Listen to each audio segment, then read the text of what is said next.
Hello everyone, welcome back. So my name is Umesh. I've done my graduation from Hindu College, University of Delhi. I've done my masters from Delhi School of Economics, University of Delhi, and currently I'm pursuing my PhD in economics. तो आज के video में हम बात करेंगे stats honours के बारे में या फिर स्टैटिस्टिक्स ऑनर्स के बारे में। तो आज की वीडियो में हम पूरी डिटेल्स में बात करेंगे कि भाई ये जो कोर्स है किस किस कॉलेज में अवेलेबल है, क्या फ़ायदे हैं इस कोर्स के, ठीक है, और कौन कौन एलिजिबल है इस कोर्स के लिए। तो सब चीज़ें हम डिस्कस करेंगे, ठीक है। और हम ये भी बात करेंगे कि यार जो प्रेफरेंस लिस्ट है हमारी, जो सी यू ई टी 2024 के लिए जो लोग एडमिशन लेने वाले हैं, के थ्रू जो लोग एडमिशन लेने वाले हैं डी में, उनकी प्रेफरेंस लिस्ट कैसी होनी चाहिए, इरिस्पेक्टिव ऑफ द फैक्ट कि उनका स्कोर क्या रहा है, अगर उनका इंटरेस्ट स्टैट्स ऑनर्स में है, ठीक है। तो चलिए देखते हैं। तो भाई स्टैट्स ऑनर्स जो है डी का बीएससी डिग्री प्रोवाइड करता है। It's a course from the science department, ठीक है। तो एलिजिबिलिटी इसके लिए कि यार आपने 12th तक मैथ्स या अप्लाइड मैथ्स पढ़ी होनी चाहिए और किसी एक लैंग्वेज में आपको टेस्ट देना पड़ता है। इसके अलावा आप B1 लिस्ट, B1 जो डी की B1 B2 लिस्ट है उसमें से कोई दो सब्जेक्ट आपको चूज़ करने होते हैं। तो जो प्री रिक्विजिट है कि अगर आपने मैथ्स पढ़ी है 12th तक तो आप ये कोर्स कर सकते हैं। तो मैथ्स बैकग्राउंड के लिए, तो यानी कि जो बच्चे बीकॉम ऑनर्स में जिन्होंने मैथ्स के साथ बीकॉम किया हो, सॉरी बीकॉम मैं कह रहा हूँ, कॉमर्स स्ट्रीम में 12th में कॉमर्स स्ट्रीम के साथ जिनके पास मैथ्स थी वो, या फिर साइंस के बच्चे, पीसीएम वाले बच्चे या पीसीएमबी वाले बच्चे, या और कोई कॉम्बिनेशन जहाँ पे आपके पास मैथ्स थी, आप सब लोग इस कोर्स के लिए एलिजिबल हैं, ठीक है। उसके अलावा आगे देखते हैं कि भाई किस किस कॉलेज में ये कोर्स अवेलेबल है। तो टोटल डीयू में 10 कॉलेज ऐसे हैं जहाँ पे ये कोर्स अवेलेबल है।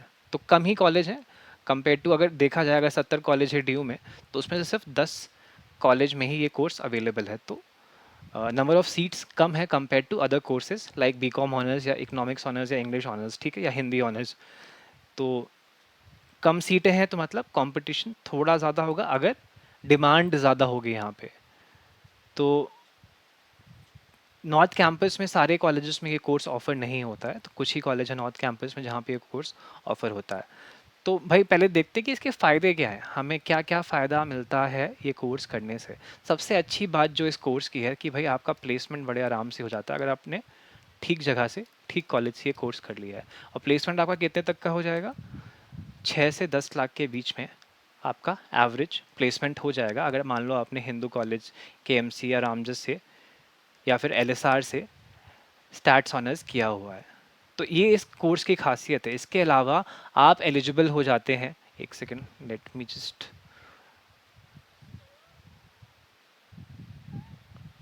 आप एलिजिबल हो जाते हैं एमएससी करने के लिए डीयू से ही, ठीक है, स्टैट्स में।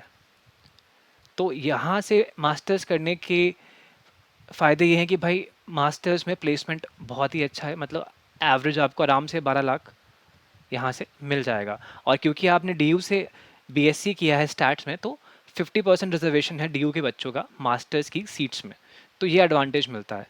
तो इसके अलावा आप इंडियन स्टैटिस्टिकल सर्विसेज में भी अप्लाई कर सकते हैं, ठीक है।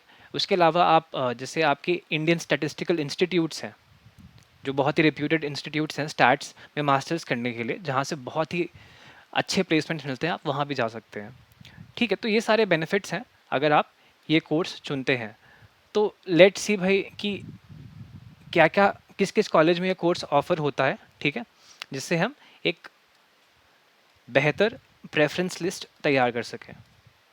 तो we have Hindu college, we have Kirorimal college, we have LSR, we have Mata Sundari college for women, we have PGDV college, we have Ramlal Anand college, Ramanujan college है, रामजस कॉलेज है, Shaheed Rajguru college for applied sciences है, एंड वेंकटेश्वर कॉलेज है। तो अगर मुझे प्रेफरेंस लिस्ट बनानी होगी तो मैं इस हिसाब से बनाऊंगा। तो सबसे पहले आप हिंदू कॉलेज या फिर एलएसआर को रखेंगे। अगर आप फीमेल हैं और आपकी प्रेफरेंस कोई गर्ल्स कॉलेज है तो आप इन दोनों में से कोई भी कॉलेज चूज़ कर सकते हैं, ठीक है। फर्स्ट में ये हो गया। सेकंड में I will go for KMC या फिर वेंकी, या वेंकटेश्वरा कॉलेज। तो अगर आपको नॉर्थ कैंपस में ही पढ़ना है, कैंपस वाला आपको माहौल चाहिए, तो आप केएमसी के लिए जा सकते हैं, या फिर आपको कैंपस का प्रेफरेंस नहीं है तो आप वेंकी के लिए भी जा सकते हैं, बिकॉज वेंकी इज़ अ या Venkateswara college is also a very good college. Third में you will keep Ramjas college, ठीक है। तो टोटल वी हैव 1 2 3 4 5, 5 कॉलेज हो गए हमारे पास। चार, चौथे में जो हम रखेंगे या तो हम पीजीडीएवी या फिर आप रामानुजन कॉलेज को रख सकते हैं, ठीक है। देन वी हैव शहीद राजगुरु कॉलेज, क्योंकि ये गर्ल्स कॉलेज है तो इसमें सिर्फ गर्ल्स ही अप्लाई कर पाएंगे, राजगुरु कॉलेज। एंड लास्ट में we have Ramlal Anand college. तो ये साउथ कैंपस का कॉलेज है, तो अगर किसी को कैंपस की प्रेफरेंस है तो आप इसको ऊपर भी डाल सकते हैं, साउथ कैंपस में ये कॉलेज है, ठीक है।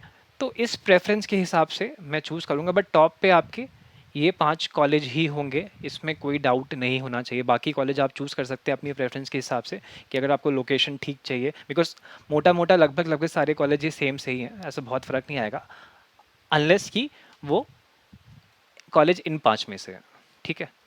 तो अगर आपका सीयूटी स्कोर ठीक है तब भी आप ये प्रेफरेंस डालेंगे, अगर नहीं भी है तब भी आप ये प्रेफरेंस डालेंगे, बिकॉज आपको कुछ नहीं पता कि कट ऑफ क्या जाएगी।